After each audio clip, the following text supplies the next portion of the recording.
Hey y'all, Pink Lady here. I use she, her pronouns, and I am the host of Bet on Yourself, sis. So, welcome back to season two. This episode is with Necole Hines, who is a cannabis educator, chef, and advocate. She is passionate about celebrating plants through food and connection. And in this episode, we talk about cannabis education and advocacy. We talk about entrepreneurship in the cannabis industry. We talk about the importance of rest and self care.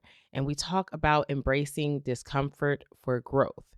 We talk about a few more topics, but I just wanted to double down on that embracing discomfort for growth because that came up a few times in the episode, getting uncomfortable so that you can grow and so that you can start to bet on yourself, sis. Bet on yourself, sis. Bet on yourself, sis. You've got the goal, confidence and style. Let your power show.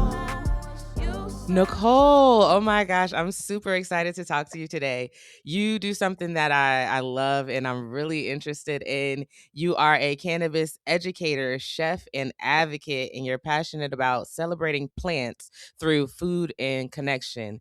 And I am a cannabis advocate. I am a foodie, and yeah, like those are the things I love. So I'm super excited to talk to you today and hear all about how you got into it and all the deets. So Yes. please, Necole, tell the people who you are and what you do. Oh my gosh, thank you so much for having me on your show, Jasmine, and Absolutely. reaching out. My name is Necole Hines. I am a cannabis chef and educator out here in Canada. I am the founder of a company called Faded Living, and I started this company to normalize the use of cannabis. In Canada, we've been legalized since 2018, and I started this business in about 2021. And I've been, smoking weed for years and years, all till back in the day, but it really shifted when I had a car accident. Mhm. I think it was like in 2015. It's so long ago now, but it was pretty much the reason why I started this business. As much as I love to consume the plant in the way that I do, I knew that I wanted to consume it in all its formats as much as possible to help with pain management.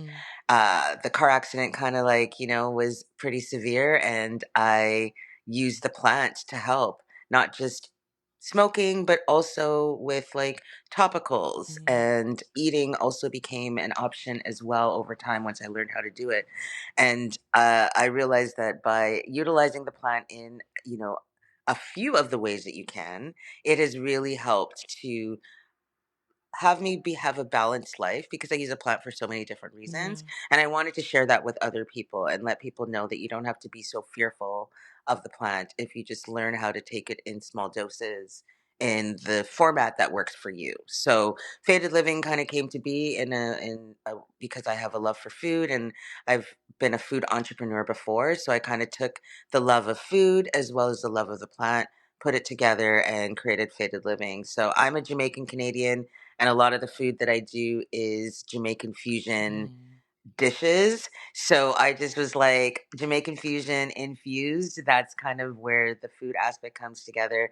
And I'm all about community. So I really like to build connections, collaborate with folks to try to spread that word. Absolutely. I love that. I'm a Jafacan. I call myself a Jafacan because Hey, I welcome, welcome, love Wagwan. Jamaica. I love the culture. Wagwan. Hello. I love it. And I'm not, I don't have any roots in Jamaica, but I just think y'all are amazing. So I call myself a Jafacan. So Hey. but yeah, growing up, weed culture definitely has a stigma. It definitely had to me. Yeah. I grew up in the church, and it was very, you don't smoke because that's the devil. It's the Hmm. devil's lettuce, and all those things, Hmm. right?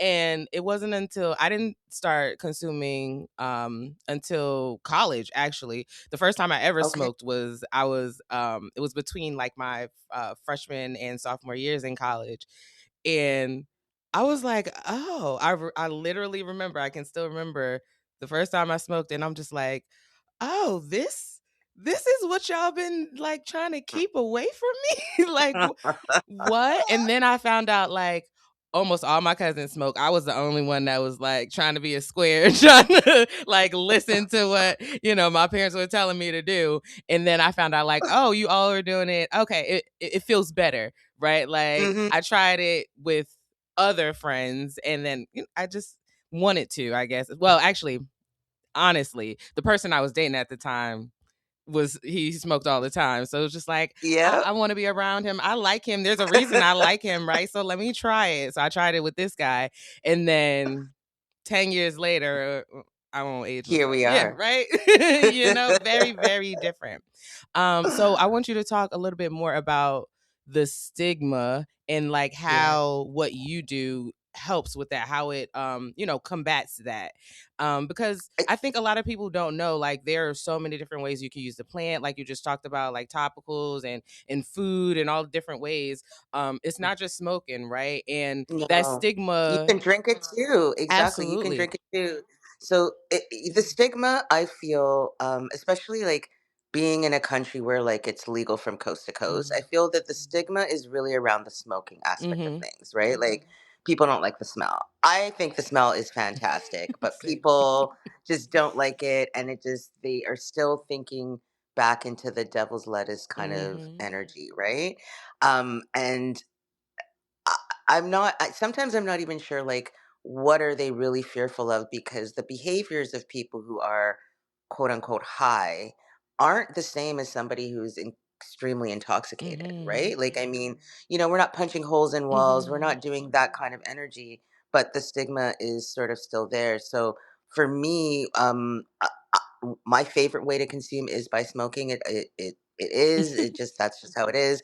The bringing in the food aspect was like, okay, well, as I'm aging, or if I'm spaces that I can't smoke, I want to start learning to enjoy it in a different way, Mhm. so that like I'm not like forced to have to enjoy it in a different format. So that's kind of Mm. where the eating aspect of it. And what I realized is that like in a country that is legal, what happens is like the flower gets legalized first, and then the edibles and stuff like that come secondary. Okay. And when the edibles started to get roll out, a lot of the products were really high in sugar. Mm. And I'm not one of those people that is like anti-sugar. Like, I do eat sugar. I understand it is a killer, but like it's not.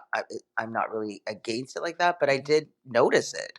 I noticed the fact that there is a lot of sugar in a lot of the edibles that are on the market. And so I'm more of a savory girl, so that's where sort of the cooking Mm. aspect came to be, where it's like, oh, I learned that there's a way that I can consume and have like, um, you know, my gravy, my jerk chicken gravy Yeah. is infused, right? So it doesn't have to be a brownie, it doesn't have to be a cookie, it doesn't have to be sort of these like high sugar items, Yeah. rather that you can, have something that fits your palate. The other thing too is like, when I started this business, like the idea of faded living is that I'm living a faded life, meaning, you know, I'm consuming the plant in so many different facets throughout my life. Mm. So I'm kind of like faded all day, every day type of energy.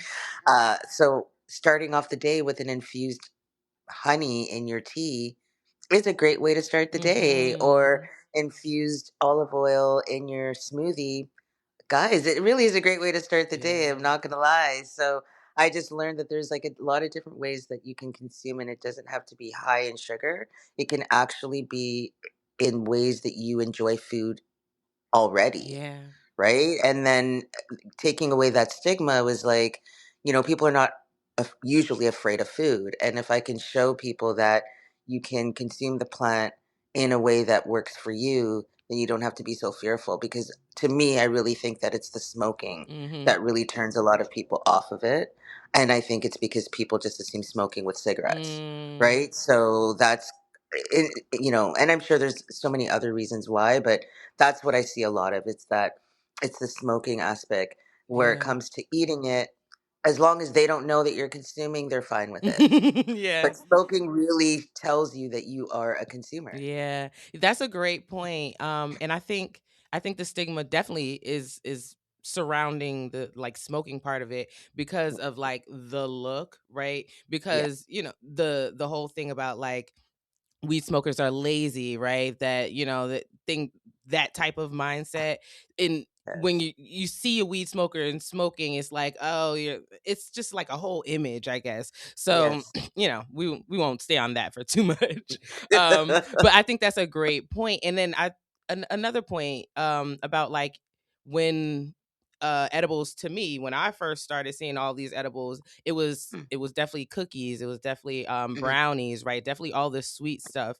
I Yeah. didn't know that no, it can be in any meal. Like, it doesn't have You to can be have a salad sweets. dressing. Literally, right? And I like that you brought up the honey. My Yeah. cousin actually I will drop her episode in the show notes because I actually interviewed her on the first season of the podcast, Amber Sims. Love it. She introduced me to infused honey, and I'm a tea Yeah. drinker. I'm definitely a tea girly. Yes. I drink tea almost every day in the morning, and then just the little extra, like, and I can decide, right, like how much. That's It's a hard. Saturday, so like I want to put a little extra honey in my tea, right?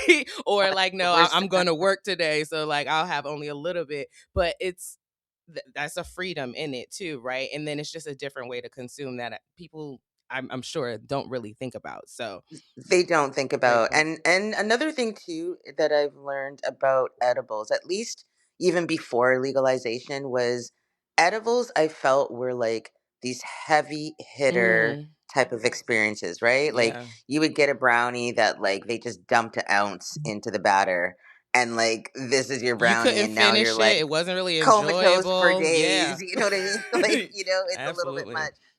But my approach is more like working with a little bit of THC when it comes to eating, because again, my favorite way is to smoke. So I'm still smoking as well throughout the day, let's say, right? So Mhm. I don't want a heavy hitter when it comes to the eating aspect of it.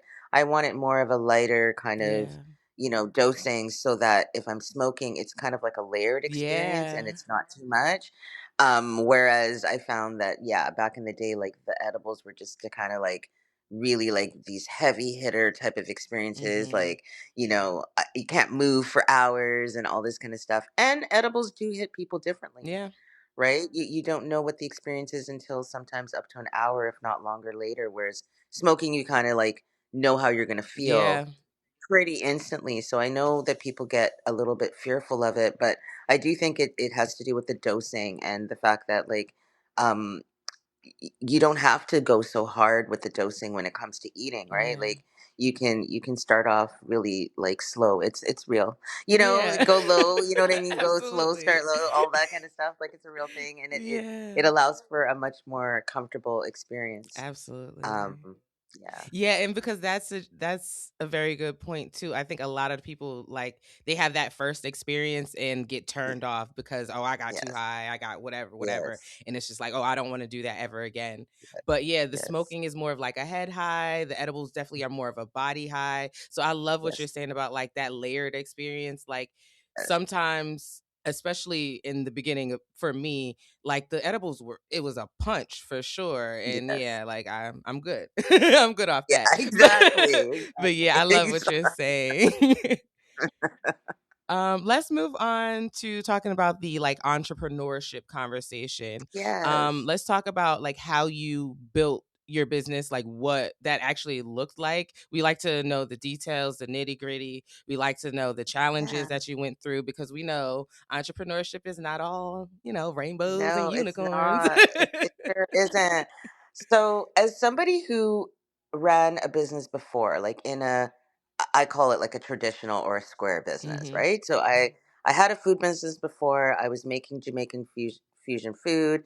It was called Wings and Tings. I made like Jamaican jerk chicken wings with like handmade patties, all Mm. that. I was like in the farmers market scene, had my own booth, all that. When I started that business, of course there's challenges being an entrepreneur, but a lot of things were pretty simple to do. Opening up a bank account was simple. Getting insurance was simple. Dealing like promoting your business, like back then it was still I was online was still a thing. Having a website was still a thing. So all of those like normal things that you do as an entrepreneur was kind of like pretty simple to do, right? Whereas when I flipped over to being like a cannabis business years later, I was like, okay, the first time I did things, I was like a sole proprietor. This time, it's a legal country. I'm going to get incorporated. I'm going to like do everything like legit. Da, da, da, da, da. It costs more money, but it's going to be worth it. Blah, blah, blah. So I get incorporated. That was no problem. What became a problem was like finding a bank account, Mm. a bank that would actually like open an account with me. So it took months actually. So let's say I get incorporated in January. I don't think I actually got a bank account until like April or May of that year, Mm. that first year. And it's because of the big banks were not interested. Some banks back then would be interested, but then you had to pay a lot of money just to Mm-hmm. open the account. And it was like this non refundable like fee or whatever the case may be. So I was able to find a credit union that not only accepted me as a client, but also is kind of known to have a lot of cannabis Mm. businesses under their portfolio, so to Nice. speak, right? Yeah. So that one thing took, what I mean, like such a long time that like the timeline of like the success of this business is different. I had to learn to like mentally not like be sad about the fact that it's maybe not like moving in the way that it should, Yeah. or maybe I'm not like building in the revenue that it should, because there is a lot more hurdles that a business that falls under cannabis has to experience than other businesses. Another thing too is promoting your business. Social media, for example, the being hard shadow banned to being soft shadow banned to be, like Yeah. that is something that have experienced over the years of having my Instagram account. And I know when I am hard shadow banned because they'll literally tell you, they'll send you a message saying, "Hey, by the way, girl, we're not sending your post to like new people. It's only going to be to people that follow you." Then it'll be like they'll remove that, and finally you'll start to like increase in your follow count, and there's more engagement. Then it will be back to like they didn't give you a message, but you can tell it's not being seen, right? Mm-hmm. Like you can see the numbers, there's analytics, right? So things like that, where like if I had just opened up a florist shop, or I, you know what I mean, Yeah. or it was just like a regular caterer or whatever, I would be able to push my business out to people who didn't know me using social media a lot Mm-hmm. better than I have the opportunity to do in the type of business that I have. So there's like things like, you'll reach out to maybe brands and say, "Hey, do you want to collaborate?" The minute that they hear cannabis, they're like, "Oh." So it's just Yeah. a lot of little hurdles that you face. And I say to a lot of people who want to become a cannabis entrepreneur is that you number one, patience, patience, and patience. Number two, you can't compare yourself to any other trajectory of being an entrepreneur, Mm-hmm. because we do face different hurdles. And number three, you have to love the plant, Mm. because if you don't love, you know what I mean, if Yeah. you're doing it just strictly for money, OMG, get out of it.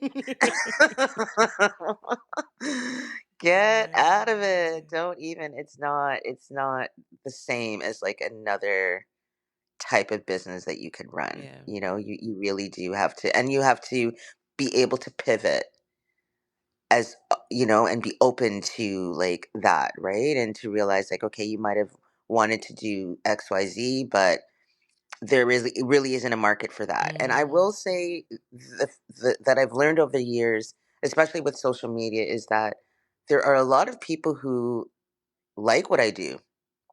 I know them. I know them personally. They like what I do, but they're not going to publicly like what I do because Mm. of the work that they do. Oh, yeah. So they might be a social worker. Yeah. They might be a teacher, a kindergarten teacher. They might be whatever, and they just don't want any association to that because the stigma is still there, Mm-hmm. on a societal level, right? Yeah. So those are the things like, and those are just few things that you have to sort of deal with as a cannabis entrepreneur, and on top of just being an entrepreneur, Mm-hmm. right?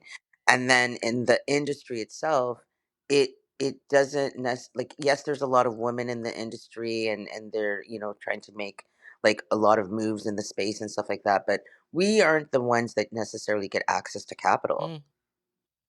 right? Mm-hmm. Like we're not necessarily like, getting that all the time as opposed to, our male counterparts, Mm-hmm. right? So you're now working with like less capital, and then you have all these hurdles and whatever. So you kind of have to really like love the plant and love the vision. Ooh, So for me, I love the vision. yeah. Long term wise, I feel like, you know, 15 years from now, 20 years from now, like cannabis is not going to be as stigmatized as it is now. I mean, back in the day, alcohol was not legal, Yep. right? Look at it now, right? So Yep. I do understand that like it in the future it's not going to be so taboo, but if you're in the process of it, I believe you have to like be real and understand that that's what you're faced with. Yeah. Yeah. That is you just gave some great advice right there. Hmm. And Hmm. I especially want to go back and talk about pivoting because I think that's Hmm. so important. And I think when we think about pivoting, we always think about this grand gesture like this is not working, I have to completely change it instead of thinking about like tweaking little things. And what Absolutely. you said was like really really smart. It's just like this thing is not working. So, I got to pivot and try something else.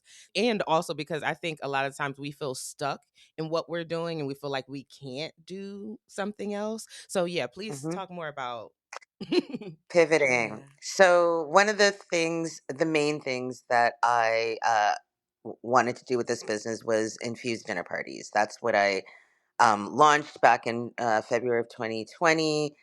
Called them Faded Feasts. Mm. I, had a great time in the beginning stages, and then COVID happened in March of that year. Yes. Right? So then that completely changed, obviously, being able to do dinner parties because we weren't able to gather Mhm. and we weren't able to do the things. We were in lockdown. So then I had to pivot to do more online. And that's sort of where the cooking with cannabis workshops and stuff like that and came to be. Yeah. So then I created some workshops and virtual classes that I ended up um, doing during those years, right? And so that was like a pivot.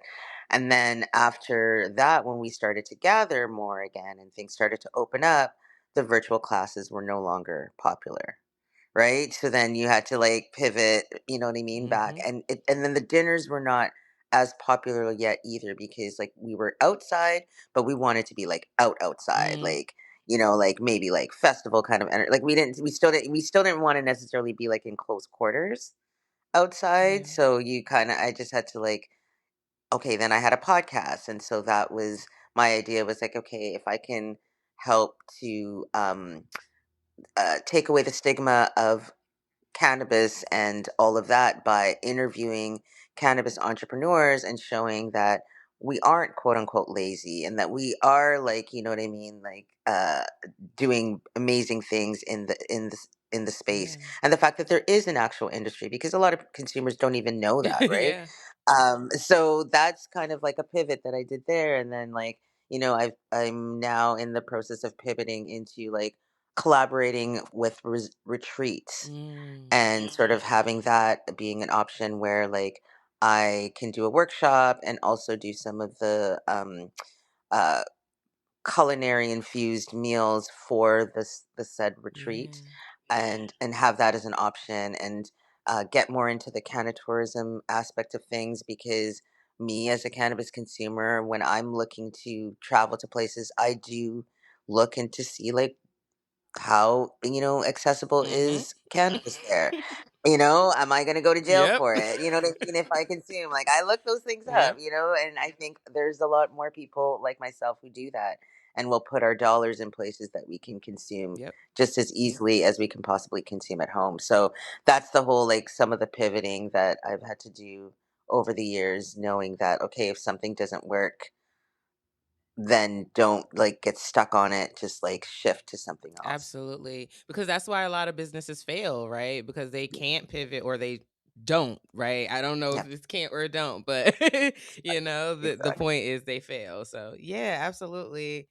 You also talked about like commitment, you're all of that, the pivoting, it takes being committed to what you're doing, right? You talk about loving the plant, right? But it's Yeah, also being committed, right? Go ahead. it takes commitment, but it also takes like understanding that you might have to go and do traditional things Yeah. while you are committed to your vision, Mm. right? So I work other jobs, right? Because like if you're not making money, you have to Yep. you have to bring it in somehow, which then, you know, takes away from some of the time that you want to put full-fledged into your Mm-hmm. business. And, you know, being able to like sit with yourself and understand that that is still also part of the process, and not to beat yourself up over that. Exactly. Because there's that too. Like, I remember when I started the business and I was at a place financially where I had quit my jobs and I was like full fledged into the game, right? And wonderful. I lived, breathed it, and I was able to build a lot of connections because of it, because, like, you know, this is what I was doing like 24/7. Yeah.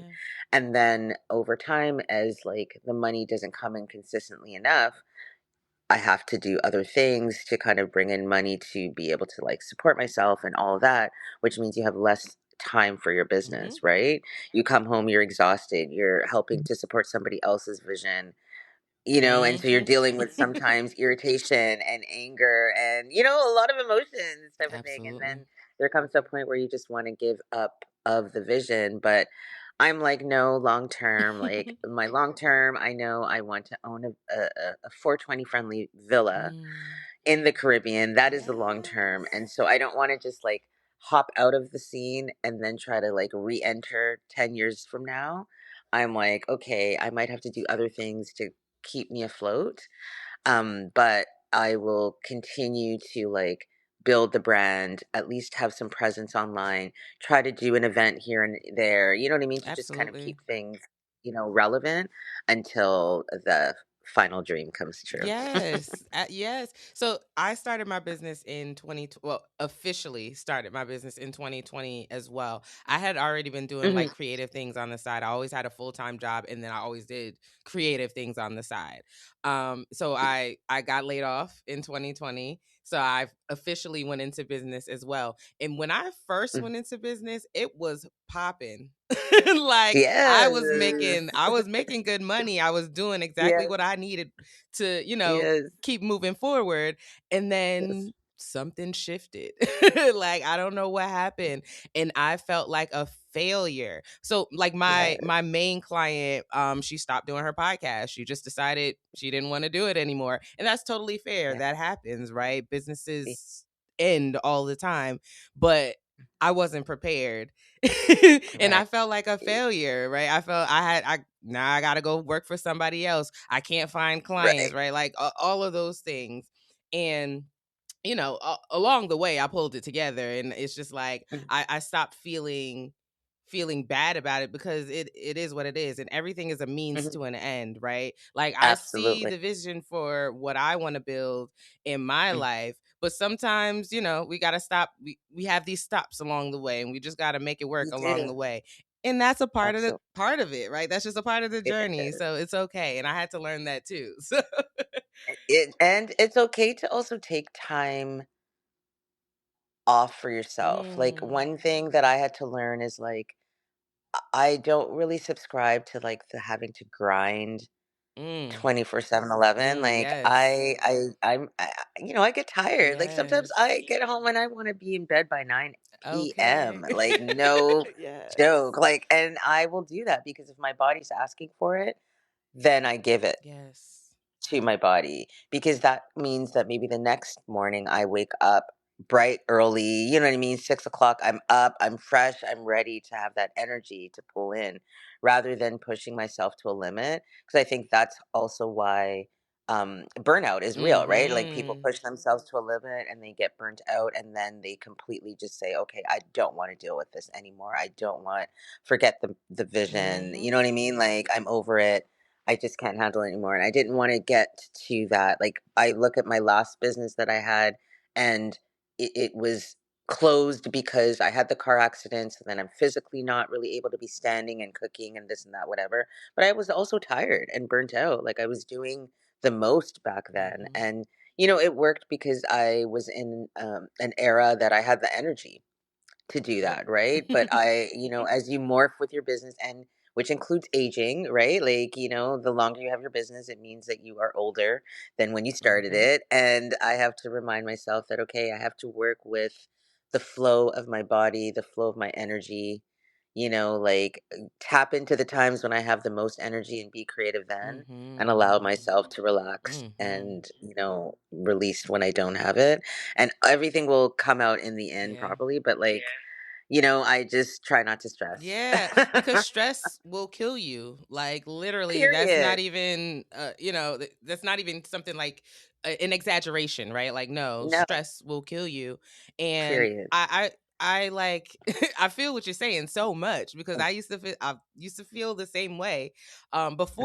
Honestly, I think it's COVID that slowed me down because before COVID, when Yes. I was saying always had a full-time job and then like part-time job and then other creative projects. Like I was busy and I Period. considered myself successful because I'm busy. I'm always doing something. And granted, yes, I did have the energy for it, but I was Yeah. also always sick. I got sick Yes. all the time. It's because I wasn't Right. giving myself time to rest. I Rest was not important to me at all. Team no sleep. Hmm. Like I'm a go and go and go. And now I'm very different. Rest is so important to me It's now. so important. It I really pencil that is. in. Yes. Naps are your friend, guys. Okay. Listen. Yes. And it's funny because my partner, he will fall asleep 7, 8 p.m. And I'm like, no, come on, stay up. And then sometimes I think I'm like, you know what? No, let's go to bed. I don't care if it's 7 Yeah, p.m. Like, period. I am a 7 p.m. night girly on a regular basis as well. I just float because sometimes the next day it's not that. The mm-hmm. reason the way I look at it is like if I'm doing something too long and it's not being productive, then I have to like Mm, take a look at it. yeah. But if it's like today, my body says you need to go to bed at 7 o'clock, then that's what I'm going to Yeah. do. Like, I mean, I'm not going to fight it. But if I'm doing that for 14 days straight, then maybe I need to ask myself Mm-hmm. what really is going on. You know what I Mm-hmm. mean? Then maybe I need to like check things out or whatever. But if it's like, a couple days in a row, that's what I want, then that's what my body needed. Yeah. But that's you bringing up another great point, Mm. listening to your body. That is Yes. something that is like it was never taught to me. It was never like told to me like you need to listen to your body, right? Like this is Yes. something years later I'm seeing on social media and I'm like, "Well, what does that even mean? Listen to your body? Like my body ain't talking. Like what are you talking about, right?" And just learning like no, like your body is telling you things. You just got to acknowledge them. You got to sit, right? And be still enough Yes. to like listen in or tune in and really pay attention. And it's so real now. I know, like, okay, but Yes. where was this, 10 years ago or You so? But know, and if I can help like just put yeah, perspective just by like saying this so that somebody else on their journey can catch it faster than like I did, yes. then a win is a win. You know what I mean? Like that is like helpful because it took me a long time. Same as you. Like COVID days is really what got me to like quiet down finally. But like, yeah, I'm like, working a job, having the business, Mhm, going to events, doing my own events. Like, 7 days, I could be out in the streets. mhm. Like, at least five of those seven hardcore, not even just like a 9 to 5, right? And then COVID happened, and I realized, like, oh, we all had to slow down for a hot Yep. second. We all had to learn it, but sadly, it's like we're kind of like back almost to like what it was like, Yeah. almost like sometimes I like people have like this energy, and I'm just like, it's not that serious. Like I don't work in the emergency department. It can't be that Yeah. serious. What are we talking about, anyways? Yeah. I understand. Yes, no, Yeah. I totally understand that. Hey y'all, Pink Lady here. I'm a podcast producer, director, coach, and host. And I want to tell you all about my production company, Pink Lady Productions. We collaborate with creatives like you who are driven to share your message by launching your podcast from A to Z and coaching you through the process. To learn more about our services, check out our website at pinkladyprod.com. That's PINKLADYPROD.com. I want to hear more about the 420 Villa because you definitely said you want to talk about that, Yes. and I want to hear more about it. Um, where the idea come from? What are the plans? Give us all the Yes. details. So over the years, I have actually booked time in 420 friendly spaces. Like I've booked a stay at like a 420 friendly Airbnb.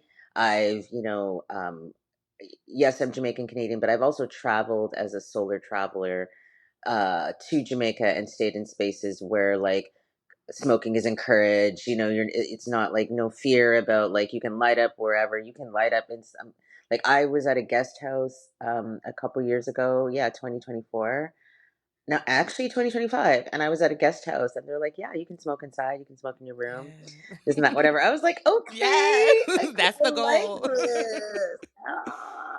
So over the, yeah, I would say like between 2024 and now, a lot of the spaces that I have like booked, I have really paid attention to how cannabis is treated and how are cannabis consumers treated, and are they encouraging of it, or are they unbothered by it? Like I was kind of like seeing that energy.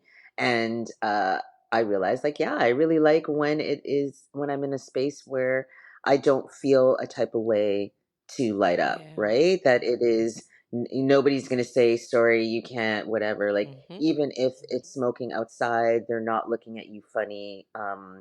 And crazy and that type of thing. So that's kind of where I was like, okay, I want to also be able to create that experience for others, right? Like as I'm aging, I want to, have a business where like I'm just in one place as opposed to like traveling around so much. So that's where sort of having the villa as being sort of this place that I can be at more on a regular basis Mm. as opposed to always trying to find work Yeah. is a thing that was attracted to me. And then I wanted a space where food was part of the experience, and the fact that people could have infused as an option, Yeah. right? So with it being a 420 friendly venue, my whole thing is like, I like non-drinkers are around drinkers all the time, right? Yes. Like that's just whatever.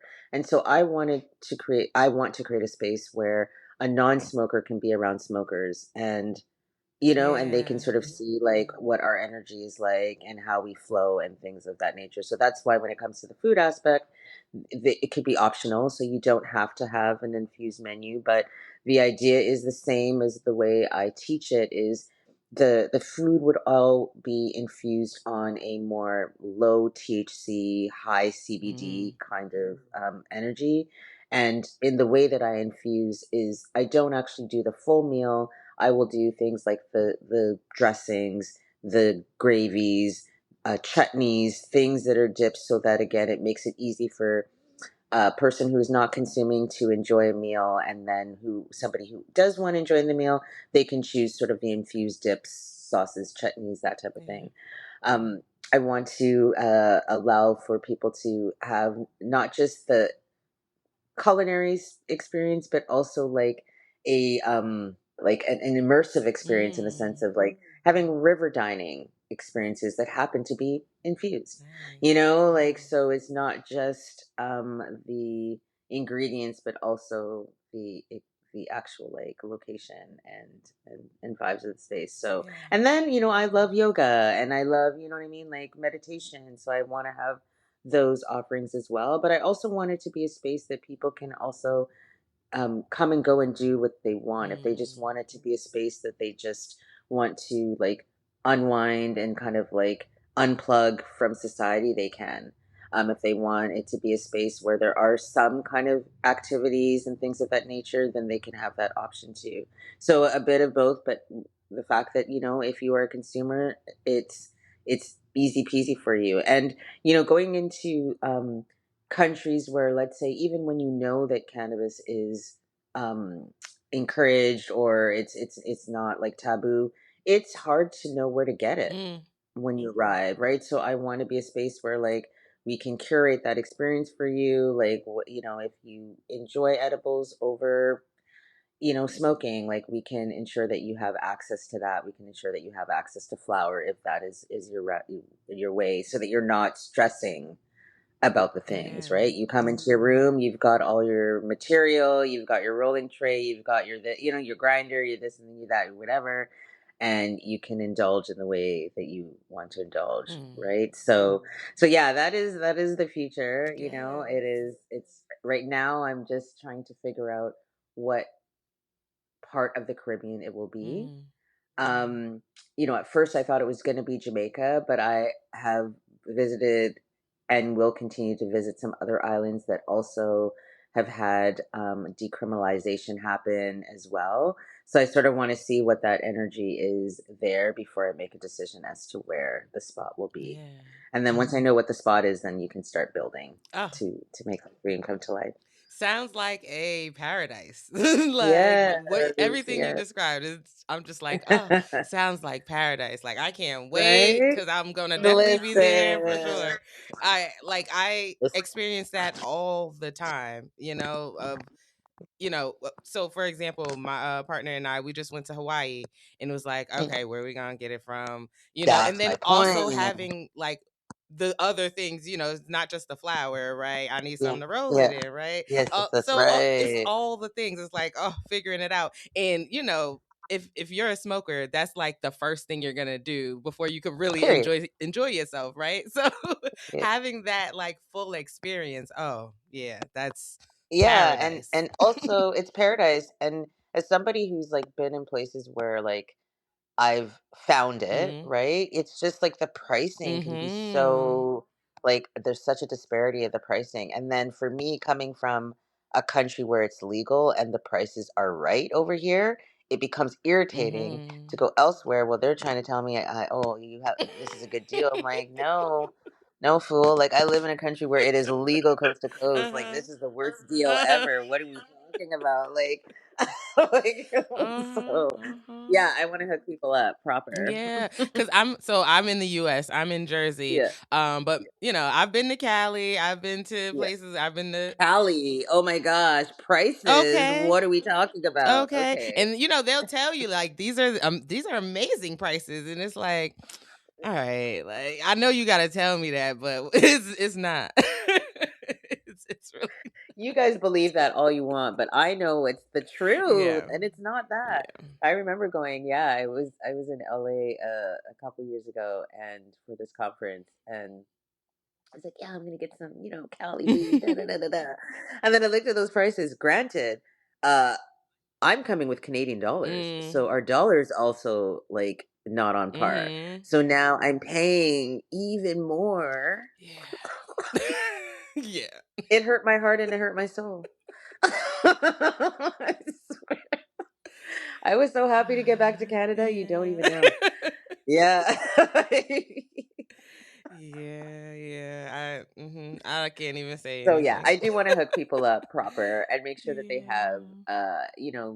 good ganja, good all the tools that they need, and even for the people who do love edibles, right? Like to be able to have that cuz some people Yeah. like a heavy hitter edible, and it's not to say that that is not going to be available, but when it comes to the cooking with cannabis aspect of things, I think a lot of people assume that cooking with cannabis is the same as an edible, Mm. and it's not. They have different purposes, Mhm. right? Like when I cook with cannabis, it's because I'm introducing a lifestyle Mm. where I'm Yeah. eating it every day, right? Like even, like I'm not trying to be like lit like that every single Right. day, right? I'm trying to show that having cannabinoids in my system on a daily basis is beneficial for me, right? It works for me. Mhm. So like that's why on the eating aspect, it's more on the lower end. I right now I made a whole bunch of CBD honey, which is great. So it counteracts if I want to have a day where I smoke more. I'm not too much because the CBD kind of counteracts a little bit, so I'm not like too up Yeah. there. But just showing people that like there's benefits in other cannabinoids, not just THC and even CBD. There's other CBN, you know what I mean? Like there's Mhm. so many other cannabinoids that you can consume and get benefits. And even just having like fresh leaves raw have Mm. their own nutrients. Mm. So like I add those in smoothies, right? So it's not always that you're getting high on everything that you eat when it comes to the culinary side of things.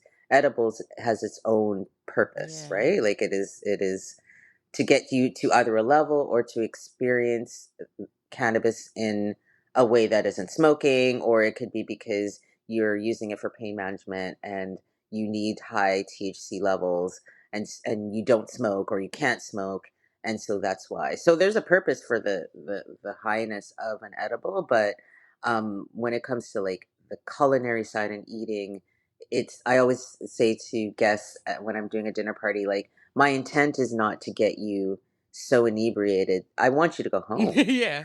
You know what I Safely. mean? I Yeah. want you to exit the premises at the end of this Yeah. evening. I actually want you to feel like maybe you were wrapped in a cozy warm blanket, or Yes. you know what I mean, cozy vibes, as opposed to, and sleep well. I want to help and encourage the having a really great sleep Mhm. as opposed to like taking you to the moon. Mhm. You know. Yeah. I love how you broke it down because this is not about judging anybody, right? Like if Yeah. that's what No. you want, if you want that packed punch, right? Or you need that Mhm. packed punch, then it's not about judging you. It's just about saying No. that's not what I like for me, right? And then I Right. love how Right. you're like, this is what I want for you and this is how I'm going to Yeah. give you that experience Yeah. and that's how I'm Yeah. going to package it for you. And Absolutely. these are it's very specific to the things that you're looking for. So yeah, I Absolutely. love that. Yeah. Yes. Yes. Talk more about um like being uncomfortable. Um I think Yes. like this whole conversation it brings up like people have to get uncomfortable right Mhm, like mhm, mhm, before we mhm. can get comfortable again you got to get uncomfortable because Mm, we think we think we know but we have no idea right a lot of the times right. I know it's cliche to say but a lot of the times it's true it's like we have these thoughts we were told these things we were a Mm, lot of the times it's like our parents beliefs or our teachers beliefs or things and we facts. just kind of cling to them because we don't know any Mm, better right so it just mhm, feels mhm. like it's time for a lot of us to get uncomfortable and see what's on the other side of that uncomfortability Absolutely. so Absolutely. So one of the things that, especially when it comes to the plant, and I have to always preface, like, weed is not for everybody, mhm right? Like cannabis really isn't for mhm everybody. Like it works for me, and and I know that it works for me in the sense that I'm extremely productive in my life, right? mm, So it hasn't hindered me from doing the things and doing the right most. Sometimes it hinders me from doing extra of the most because it allows me to check myself a little mm, bit and make sure that I'm not like overdoing it, yeah right? So for me, that's what it does for me. However, for other people who maybe their first experience wasn't great, maybe they were, they consumed with people that they didn't know. Like one thing I've learned about cannabis is that it will kind of like exasperate what you are either currently feeling, and yeah so if you are in a group of folks, it's a smoke circle, you don't know any of these people very much, or maybe it's like your first time and you're starting to feel anxious. Well, guess what that plant's going to do? It's going to really intensify mhm that anxiety and that anxious feeling when it comes to your turn. yep You know what I mean? yep So, and then people just assume that it's the plant, but we do play a big role with it. I find that this industry and the plant being part of a regulated industry is really difficult because the the experience that you have with the plant is actually individual. mm, Like we all have an endocannabinoid system, which means we're all wired to interact with cannabis. But for somebody like me who's been, smoking since on and off since like I was a teenager, 16, let's say, to somebody who might have started at 50, you know what I mean? Like I can obviously tolerate more than that yep other person. And sometimes they get something that is too high in THC, then it's just too much, yeah right? So one thing I love about the plant is that um, if you are getting uncomfortable with the experience itself, there are ways to try to combat that. Whereas, like, if you get too drunk and you kind of just like have to deal with it, yeah wait you know for what I it to mean? Like, there's pass not like a lot of like, you just gotta like deal with it yeah until you don't have to deal with it. Whereas with the plant, if you're feeling uncomfortable, and this is not for everybody, but it has worked for a lot. Um, I mentioned CBD a lot, and CBD tends to counteract the high. So if you're feeling really uncomfortable because you had something and you're just not feeling comfortable at all, and you have some CBD around and you take a bit of that, it can help you feel better Mm. very shortly after. Does everybody have CBD lying around? Most likely no. So that isn't helpful, but it is something that I will say, right? But one thing that people do have a lot around is black pepper. Regardless of your ethnicity, most people should have salt and pepper in their cupboard. Right. Most people should have that. Or they can go and get access to it at even a drive through, Yeah. right? And with pepper, it has a terpene called caryophyllene. Mm. And that, for some reason, helps to like reduce the feeling of high, Mm. right? So I always recommend that if you are not feeling, very comfortable to like, open your pepper shaker and take a whiff, smell it. Many people have been able to say that, 15, 20 minutes later, they feel a lot better. Like Wow. if you have whole peppercorns, you can actually chew on it.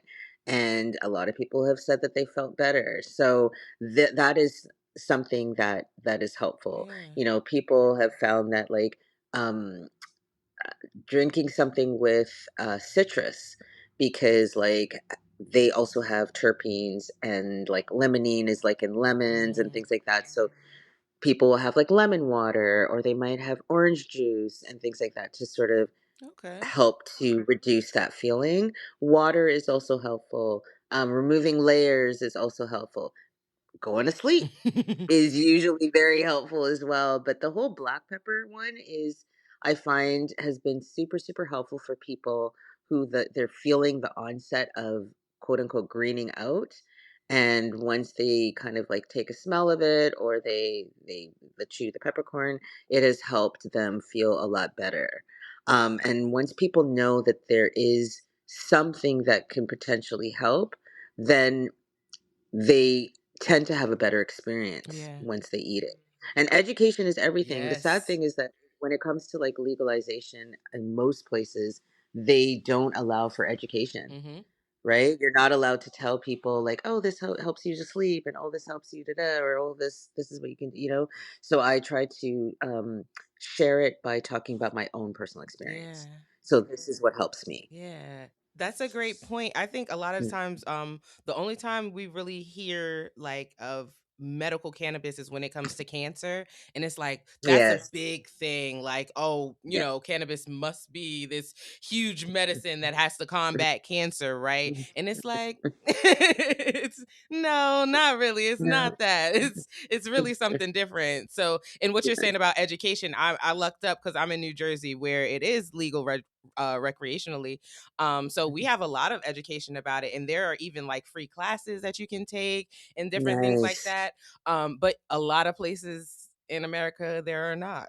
They're just like Yes. Yeah. And strictly against it. So yeah, and not even, and even my education too that I'm talking about is like when you go into a dispensary, like the bud tender can't necessarily say this is what it's good Oh, for, absolutely, right? yeah. Yeah, like that's where the They education, don't they're know. not really able to say that. Yeah, Unless they've they're tried able to it, they're like, like, "Oh yeah, this tastes yeah, good," or yeah. but yeah, you're right. You're absolutely right. They don't You're really not, they're not know. able to say it. Yeah. So like a new person, how do they, so they go in, they buy something, they don't really, and then if they don't have a good experience, and they write off the plant completely. Yeah. Yep. So that's the unfortunate side of things. So yeah, I've just been trying to like always talk about like how it affects me Yeah. and what has worked for me. And I might even say like other people I know, this has, been helpful to them, rather than saying a blanket like, oh, this is gonna Yeah. completely like, And that fix makes your it life or whatever. personal too, because it's like this is Yeah. my story, right? 100%, So yeah. 100%, 100%, Yeah. I 100%. love that.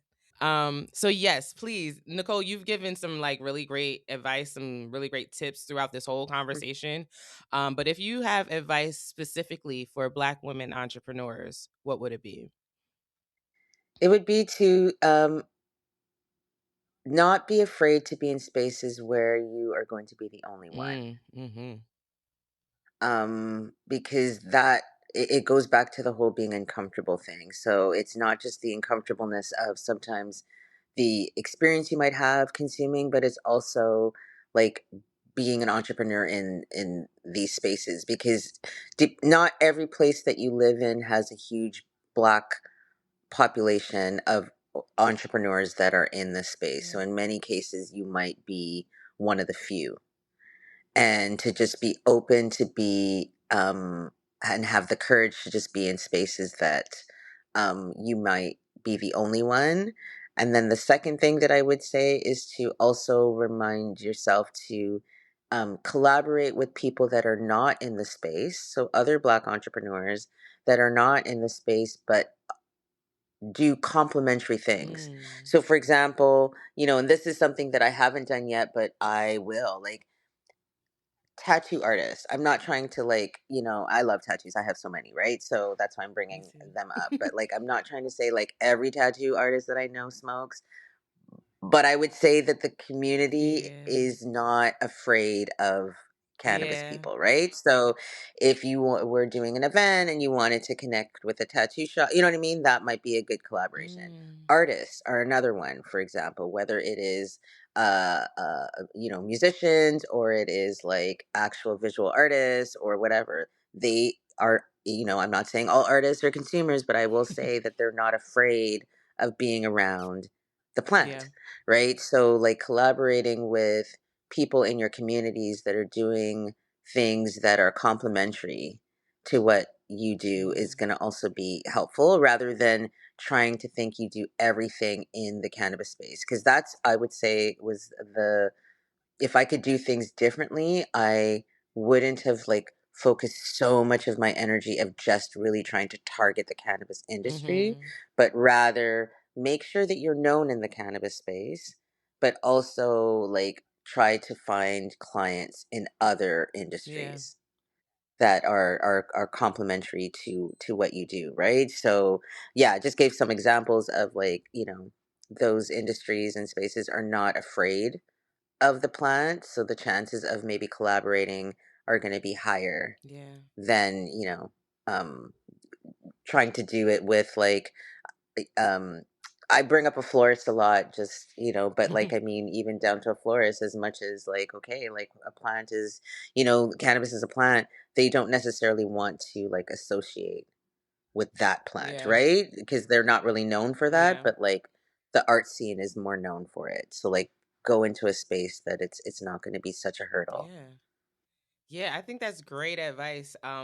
One thing I never knew how important networking was as an entrepreneur, and Yes. that's networking and building community, right? That Mhm. is a huge part of the journey that will Huge. help you along your journey, right? So, absolutely. Yeah, I get, and because again, like I mentioned earlier, the a lot of what entrepreneurs utilize to get their name across is social Mhm. media. And in this space specifically, like, we're not like you know what it is, it's just not consistent. Mm. Sometimes they'll allow you to push your things out, and then other times they don't, Yeah. so you can't rely on it, right? So the real true like networking in person is like your best bet, and you'll be shocked when you do that, the amount of people that even don't know, like, that there's somebody like me out there that does what I Yes, do. yeah. Right. So it's like you do have to put yourself in spaces. And that is part of entrepreneurship in general, whether it's in the cannabis industry or not.